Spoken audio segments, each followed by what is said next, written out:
Hi everyone, it's a warm welcome back to the channel once again. My name's Peter, you're watching Thailandbound, and today I'm going to read out a couple of viewers' true stories, experiences when they were in Thailand. Only two today because they're quite long stories.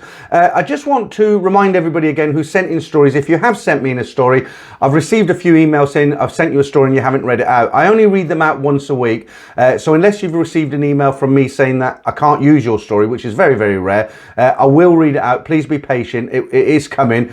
Sometimes it can take several months, but you will hear it. And I always email people to say I'm going to read out your story next week, so you'll know when it's coming. Okay, right, okay, so let's get straight into these. สวัสดีค่ะ I'm of no doubt whatsoever that the stories from your many viewers, seasoned with your own insights, have helped many of us solo travellers dodge some landmines related to the Thai bar girl scene. Unfortunately, I discovered your channel only after I returned from Thailand, though I'm not certain if I would have been any better off, as I think you shall see from my rather unique story, one which I personally haven't heard related here yet. Let me start this story by giving you a bit of background on myself. You can call me Bill.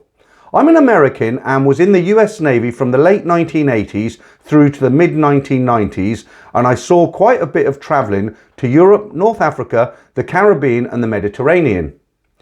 After that, I moved to Brazil as a young man in the mid 1990s and stayed there for 25 years. I married a Brazilian lady, divorced over a decade later, lived as a single guy for some 10 years afterwards there in the wild and wonderful Rio de Janeiro. During which time I got to know both regular Brazilian women and lots of bar girls. Sure, I made some mistakes with these girls, but no train wrecks, and as I was fluent and immersed in the culture, I considered myself pretty savvy with both bar girls in general and the fiery Latina temperament. So I'm all ready for Thailand, right? Wrong. It's January 2019 and I've just broken up with what will turn out to be my last Brazilian girlfriend. Time to live my long-time dream of finally escape from Brazil and headed to the promised land, Southeast Asia. Boy, I could hardly wait. Me being from the lower east coast of the US and then having lived in Rio de Janeiro, Brazil for so long, well, all I can say is that Asian women were simply not available and very, very much admired. Thailand, my first stop in Asia, was surely going to be everything that I had dreamed of. To be clear, I'd already done the bar girl scene in Rio during my 10 years as a single man. As much as any man could desire, and let me tell you, in the Western Hemisphere, Brazilian women are bar none the best in terms of enthusiasm, vigour, price, and they sure know what they're doing. So my mind is made up, a nice Thai girl or nothing. I paid my membership fees on Tinder and other dating sites, and so I arrive in Bangkok in mid-January 2019. With a firm goal in mind of finding a nice Thai girl and, who knows, give love a try again after my divorce of 10 years previously. I did not and still haven't visited the bar areas in any Thai city I've been to, although I was staying within walking distance of the famous Nana Plaza. I never went in there. In fact, my hostel was on a back street and I had to literally walk a gauntlet of bar girls and ladyboys just to leave and grab a bite to eat. You know how they are. They'd call me handsome man and grab my arm every time I left or returned to my hostel. But after a few days, they finally figured out I wasn't there for them and they left me alone, thankfully. I talked to a few attractive local ladies on a famous Thai dating site, but they always seemed to be too busy to meet me for a coffee or would flake out of the meeting at the last minute. Somewhat discouraged, but not yet beaten, I decided to give up on the Bangkok ladies and spent my last couple of days of that week just seeing temples in the old town and enjoying beer and wonderful Thai food. I did get a tug online from a promising girl, we'll call her Anna. Anna lived in Hua Hin. I've never heard of the place, but a quick bit of research informed me it was a 3-hour bus ride southwest along the Gulf of Thailand and that it was a favourite traditional beach summer town of the royal family. What could go wrong? So off I went to meet Anna. Anna was in her early 30s. I had just turned 50. Anna was a petite girl with a sunny smile and engaging personality. Sure, she had a child from a previous Farang relationship, surely an early warning sign, but I didn't know it then. The father of her child was a German guy, if memory serves. Anyway, she met me in the lobby of my hotel and we zipped off on her scooter to spend some time getting to know each other. We hit it off and it didn't take long before we were holding hands having a nice stroll on one of Hawaii's beaches. What a nice way to start our time together. Dusk was nearing and we decided to get some food. Anna suggested we go to a mall and have a dinner at a Chinese hot pot type place. First time for me, and I noticed that it was about double the price of anything else I had eaten in Thailand during the previous week. I'm not a cheapskate, but I do like value for money, so I guess I make it a habit to get a lot of bang for my buck in hotels and restaurants. I have never been the extravagant type in anything, I guess. But no problem, this was a date and Anna certainly deserved a nice meal. But it was at this point that a nagging problem I'd experienced previously the week before in Bangkok began to grow more persistent. Remember I told you that I'd just come from 25 years living in Brazil? Well, I had a long-standing account at one of the major banks there with a decent checking balance and an ample credit card limit. I had, of course, taken the trouble to activate my credit card and debit card for international use, or so my account manager assured me. Imagine my horror when I got to Thailand and realised that yes, my credit card worked fine, but the ATMs didn't even read my Brazilian debit card. Those of you versed in the ways of Asia can see my predicament. Things being so cheap, nobody except some hotels and fancy restaurants and airlines will even take a credit card. Cash is the favoured means of transacting business. My checking account was shockingly unavailable. As you can imagine, this hampers considerably the type of activities I could do. One can't always stay at the most expensive hotel and dine at the most expensive restaurant just because they are the only ones who'll take your credit card. Being cash poor in Asia is, shall we say, a nightmare. As the hot pot restaurant was relatively expensive, they did take my credit card, but Anna was already beginning to look at me strangely when I kept asking the waitress nervously if they took credit cards before we even sat down to eat. And deep down, I was wondering if my credit card would even work in places that took credit cards. It seems the ATMs didn't recognise Brazilian debit cards. Would restaurants honour Brazilian credit cards, I asked myself. To my great relief, this one did. Anna ordered just about every option possible for the hot pot meal. She so obviously craved and was pleased enough with my company that we ended up getting intimate that very first night. My first Asian woman and I was delighted. Anna seemed to enjoy herself as well, and we cuddled and dozed together afterwards, but said she said she had to slip away before daylight to get her daughter who was being babysat by friends. Not a problem. I saw her off with a kiss and went back to bed, tired and content. The next day, more activities, and this time we went to shoot pool at a roadside dive bar owned by friends of hers. There I met an American, we'll call him Dave. Dave had been in and out of relationships in Thailand for the better part of a decade. Dave was a friend of Anna and her friend, apparently for having been the ex-husband of an old friend of Anna's.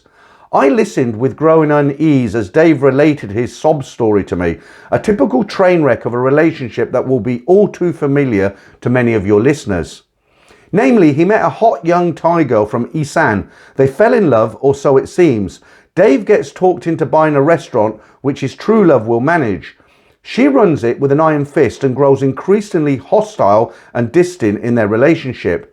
She makes Dave's life a living hell until he is barely able to escape with his life. Literally, as his true love sent people to beat him up when he refused to give up his share of the bar without a fight. Of course, the law is on his love side, her being Thai and Dave's use as an ATM now being exhausted. So out he goes, penniless, and she keeps the bar and she thrives. Sound familiar? To be fair, Anna told me that she thought it very bad what her now ex-friend had done to poor old Dave. Indeed, I got the distant impression that he was a broken shadow of his former self. He confided to me that in his words, all Thai women are crazy. I said to myself, food for thought. Later that night, more romance, but always increasingly hampered by my lack of cash. Most things we wanted to do simply didn't take credit cards and my cash advance was dwindling fast, as was Anna's patience. Evening number 3 rolled around and Anna was obviously annoyed that when we went to the night market nobody was taking credit cards. We finally found a pricey place owned by a friend of hers and managed to have a great Thai feast on credit. Anna, as usual, choosing the most expensive items on the menu and much more than two people could eat. After finishing our meal, we went for a stroll around the market, and something, I forget exactly what, impelled Anna to get irritated with me, and she threw it in my face that I, in her words, never had any money. Of course, she knew the details of my situation as I had explained my predicament, and it was of no use to point out that in fact whenever we did go out it was to expensive places and not to cheap ones. To her, I never had any money, end of story. She was raising her voice and making a scene in the market, and at some point I lost my cool and raised my voice to her.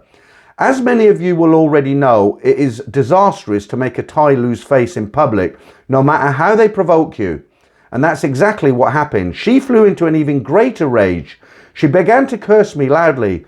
Disgusted, she walked away and left me there in the market, and naturally refused to answer my calls or respond to any of my texts. Loser Farang, how dare you not be flush with cash? This put a real damper on my trip so far. Not even a bar girl, but obviously the cash flow issue was a deal breaker. I found myself wanting to get quite far away from Hua Hin, so I took a long bus ride to enjoy the countryside and finally see Chiang Mai up in the north. I was still a bit shell-shocked, so I kept to myself for about a couple of weeks, just flirting with women online and enjoying temples and Thai food in that charming city. I did go on a couple of day trips with two nice Thai women in their early 30s, but there was no chemistry, so I didn't try to force anything. Soon, I find a month has gone by and it's time to make the famous visa run. The closest place to Chiang Mai is naturally Myanmar, so I take the 3-hour bus ride to take care of business. Beforehand, I had been chatting with an attractive Thai woman in her late 30s. Let's call her Nid. She said she wasn't looking for romance but wanted to practice her English and offered to be my companion for the border crossing and a coffee afterwards if I wanted to, so I agreed. Nid picked me up in her late model imported car. She wasn't a beauty but was certainly attractive, light-skinned and petite, of the northern Thai type, more Chinese than Thai if you know what I mean. Anyway, Nid's English surely needed some practice, but we managed to get by in conversation okay. Nid duly accompanied me across the Myanmar border. I got my visa stamp and we came back to the Thai side for lunch. Owing to my cash flow problem, I asked Nid if there was a place we could lunch at that took credit cards. She looked at me rather strangely and said there wasn't as far as she knew.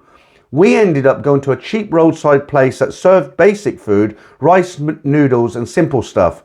She insisted on paying, which I permitted on the understanding that I would take her out to a proper place the next night if she wanted. She drove me to the hotel I had booked in Chiang Rai, her hometown, and I thought that would be that. She was nervous and shy, but I could sense she wanted something more than just to say goodnight. We sat on the bed and she confided to me that she'd been married to a much older rich Thai man for a few years, no kids, and that he'd treated her badly. He had fooled around, gambled and generally behaved poorly. She had only married the guy, she said, because he was chosen for her by her mother. Nid had money in a sense, but it was only what her mother gave her for working at the family business. Nid worked so much that she was always too busy to have a personal life. She could only travel abroad once a year due to her duties in the family business, and her brother had the same deal.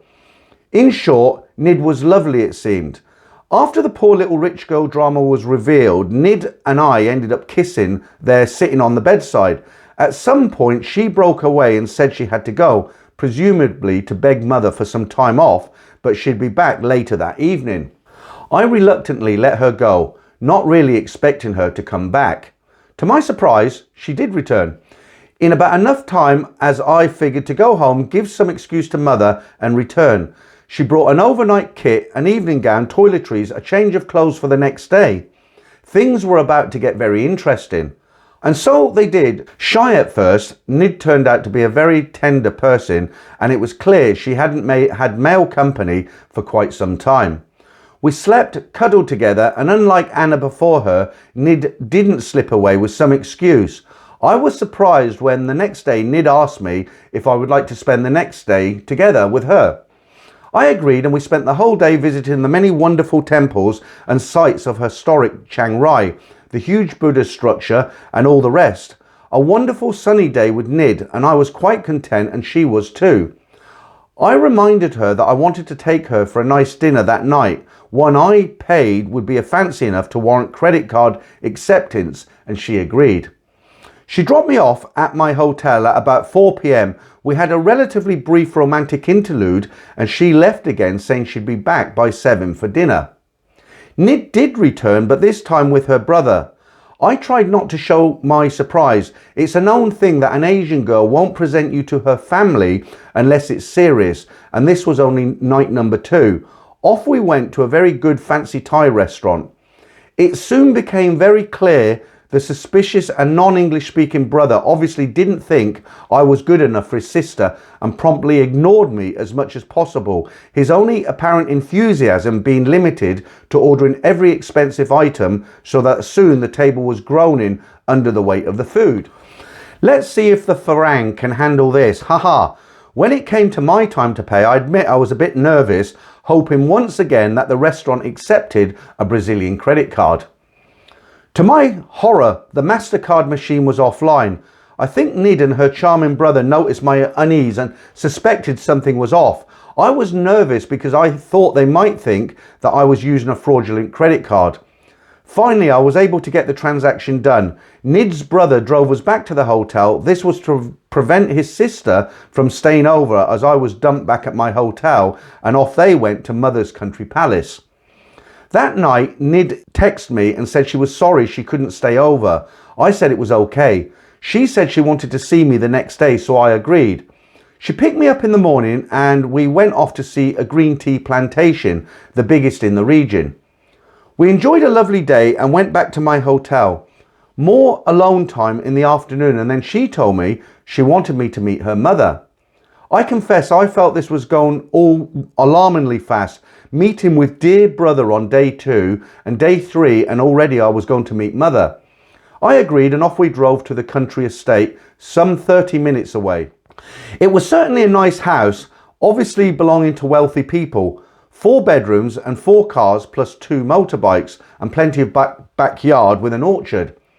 I sat nervously in a room alone while Nid went to take a shower. After what seemed like an eternity, mother arrived with a sheepish older Thai man in tow. Nid explained to me later that her father had died years ago and this was her stepfather. His input into the business was exactly 0. His principal occupation being that of a kept man, and mother was clearly the boss running the poultry business and the family with an iron fist. Naturally, mother spoke no English but wanted to interrogate me anyway to see if I was suitable for her daughter. Nids translated mother's questions to me in not very good English and gave mother Lord knows what answers in return from translating my responses. Whatever was said, mother didn't seem impressed. Nid drove me home and there was no sugar for me that night, not with mother in charge now. I'd had about enough as I could take and was ready to go back to Chiang Mai, something I had planned to do 3 days previously after the visa border run. To my surprise, Nid called me early that morning. She said she would like to go to the Golden Triangle. That's the triple border of Thailand, Myanmar and Laos, where they meet at the Mekong River. When she picked me up in one of the other cars, this time a Land Rover, guess who was accompanying us? Mother, suspicious brother and playboy stepfather. This looked like being a fun-filled day for me. Things were tense as during the trip they pretty much talked amongst themselves in Thai, presumably about me and my unworthiness. Nid and I detached ourselves from them a bit during the exertion at the Golden Triangle and later a Buddhist temple nearby. I was beginning to feel a bit better because Nid and I were at least spending some time together, but it was not to last for long.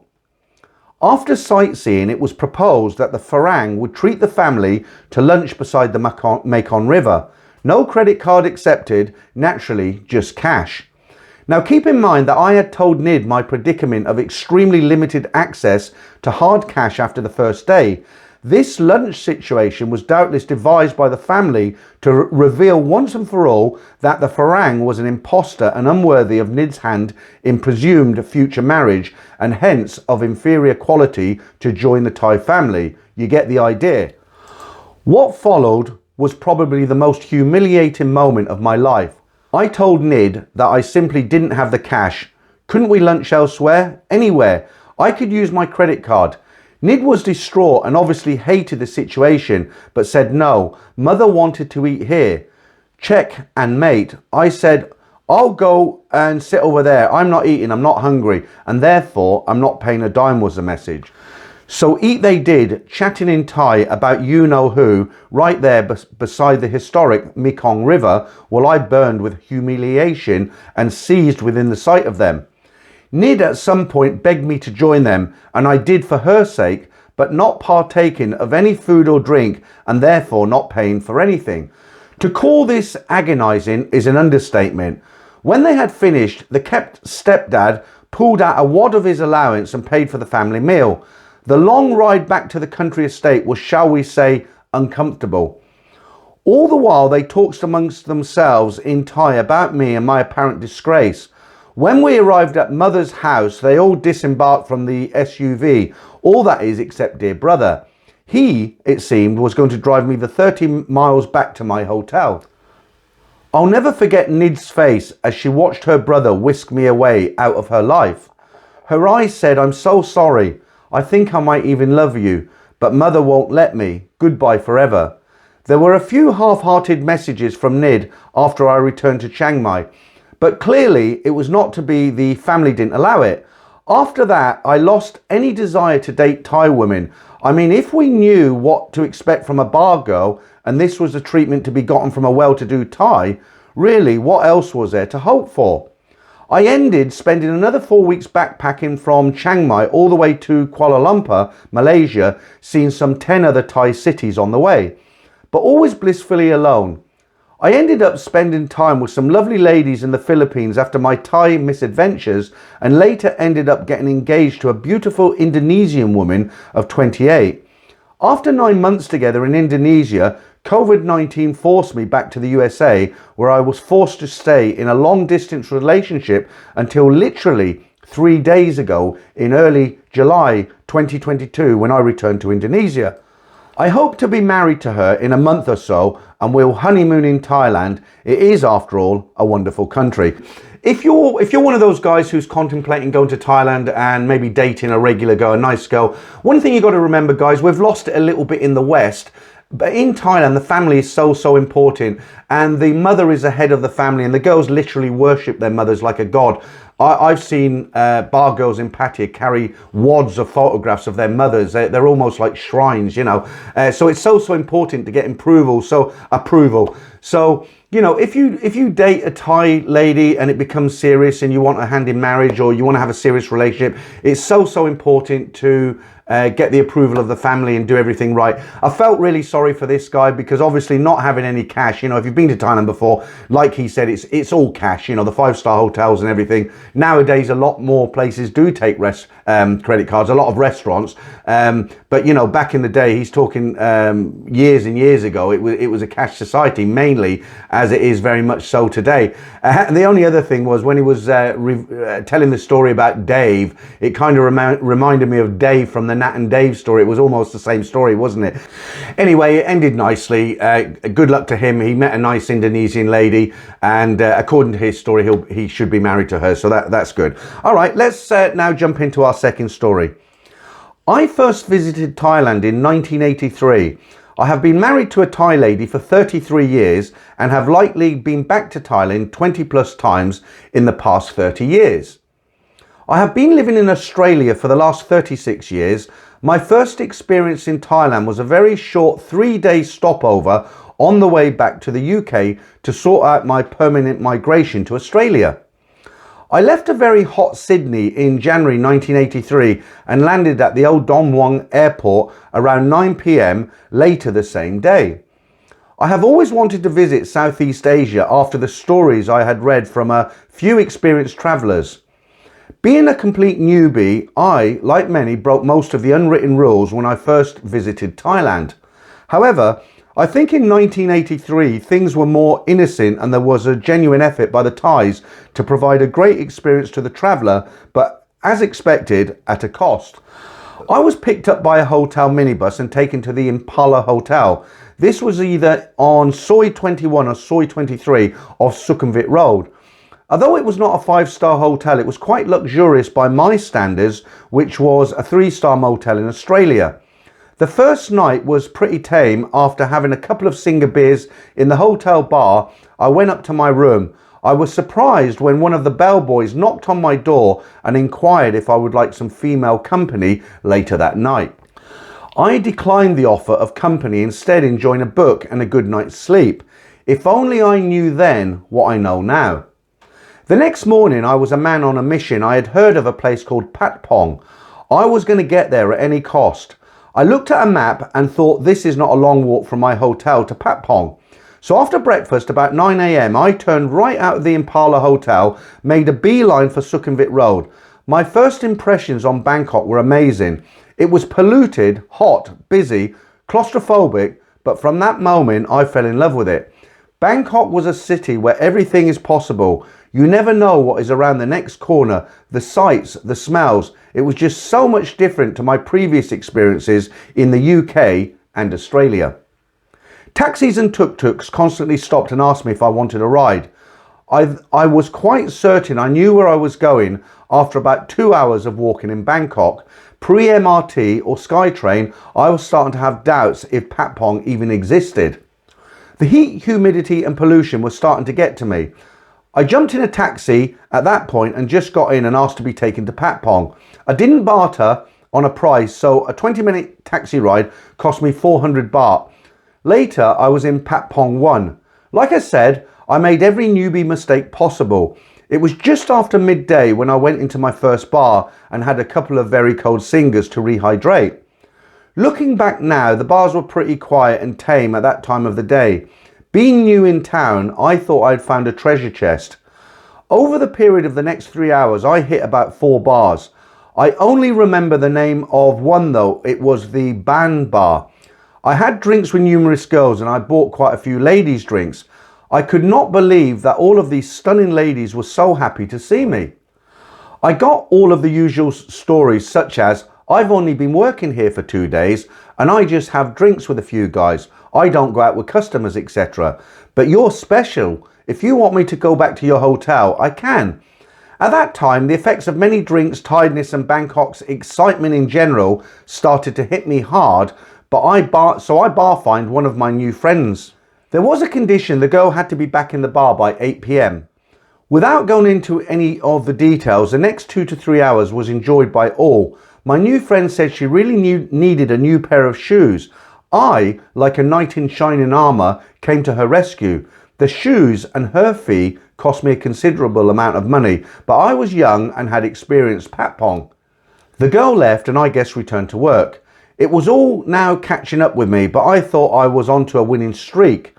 I decided to venture into the bar downstairs that worked too, so a quick massage and extras and I had a good night's sleep. In the morning, I thought I'd better go back to Patpong and have a slow look around, but would have a swim first to freshen up in the hotel pool. I was doing a few laps and looked up and my friend from the previous day was there, smiling and waving. I guess I was happy, but it would have been nice to explore Patpong properly. We had a coffee and she asked if I would like to do some sightseeing in Bangkok. I was happy to do this and we did some of the major sites, had lunch on the river. My new friend then asked me if I would like to come back to her place and see her family. She had a very young son and a brother. We found our way back to a very run-down wooden house somewhere in Bangkok. It looked terrible from the outside. When I walked in, I was surprised as the inside was very clean and nothing out of place. I was greeted by a young child about 18 months and a 20-something brother. We actually had a very good time. The brother went out to buy some food and some beers and we sat drinking and communicating as best as we could for a few hours.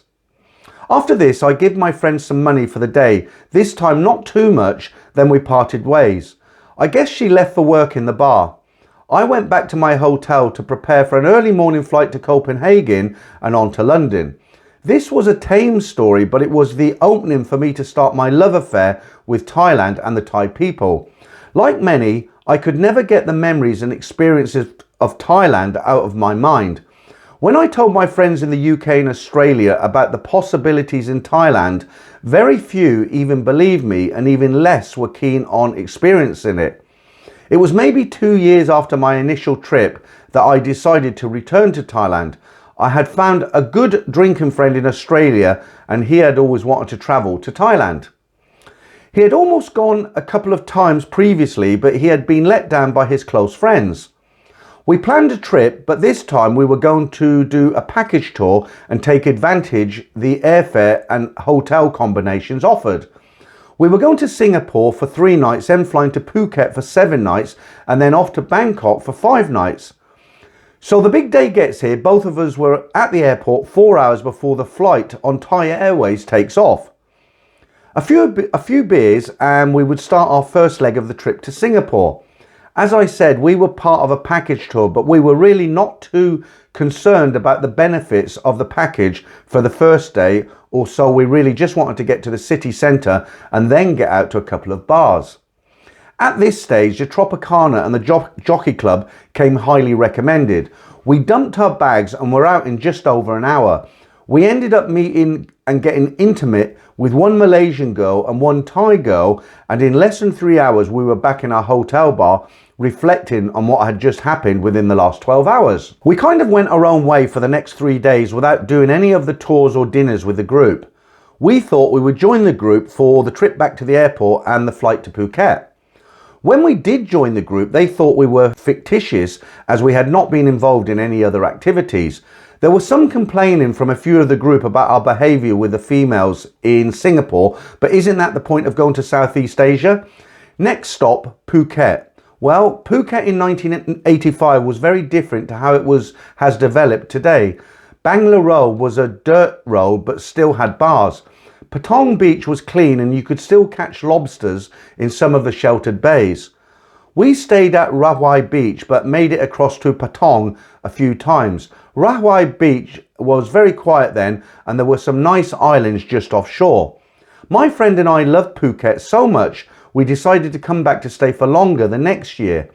Our 5-day stay in 1985 was great, but we did have one very scary experience. We hired a taxi driver for the day to take us around the island and to have an evening in Patong. Though the day my friend and myself indulged in quite a few beers and started on the Thai whiskey around sundown. We were getting on well with the taxi driver and he became the third member of our group and we bought quite a few drinks for him. We did not realise it, but he was becoming quite drunk. After midnight we decided to return over the hill back to our hotel. We jumped in the taxi like a bongo van for our trip home. Sometime on the trip over the very steep hill we both shouted, "Oh crap," as we could see the headlights of a big truck heading for us. After that all went blank. I remember waking up on the road with lots of Thai faces looking down at me and my friend shaking me asking if I was okay. We hit the truck head on. The taxi was totally destroyed. The funny thing was, my friend and me had exactly the same injuries but to different sides of our body. Dislocated right shoulder, bruised ribs, cut eye, bump on the head for me on my right side, but for my friend on the left side. It could have been so much worse. I think because we were pretty drunk, we absorbed the crash better than if we would have been sober. The locals helped us into another taxi and sent us back to our hotel. The taxi driver was fine as he jumped out of the taxi before the crash. The next day when the alcohol wore off, we were certainly in a lot of pain and everything ached. We went to a local clinic for a checkup and had some stitches. Over the next few days as the bruises emerged, it looked like we had gone a few rounds with Mike Tyson. We did not let this get in our way of a good time, and actually the local girls and massage ladies treated us with quite a bit of respect. I guess the moral of the story here is to not involve the taxi driver in serious drinking when he is working. We went back to visit Phuket a few more times and every time I return it gets a little bit more busier. Phuket is not as charming or as friendly as it was back in 1985, but I guess that is progress. The last leg of the 1985 trip was back to Bangkok for 4 nights, which is another story that I'm happy to tell if your viewers would like to hear it. Yeah, I mean, absolutely. I don't know if you're watching this, the guy who wrote it in, but you know, the more stories sent in, the better it is. And I personally, I'd love to hear it. I do like to hear these stories from, you know, the 80s and the 90s. And if you're a person who enjoys Thailand, you've been traveling there, but you've only been going for sort of 5-10 years, it's so hard to explain to people how different it was. I first arrived in Thailand, I think it was 91, 92. And even then, we're talking, what, 32, 33 years ago. It was so different. You know, it was much more charming than it is today. You know, when I go there now, I still love the country. I love the people. It's a great place to visit, or I wouldn't go there. But it seems to be going the same way as a country like Singapore. Very developed, everything works properly. You know, I think it's lost a lot of its charm. Thai people used to, they were different towards foreigners. They're not unfriendly now. It's still the land of smiles, but it's just really hard to explain. You know, I've got memories from the early 90s, and this guy's talking about the sort of early 80s. I'd love to have visited Thailand in the early 80s. It must have been so nice back then. But okay, enough of memory lane. That's it for this week. 2 long stories. I'll be back next Saturday with some more stories, and don't forget the live stream Friday night 9 p.m. Until then, guys, thanks to you all again for listening to me. I'll see you real soon.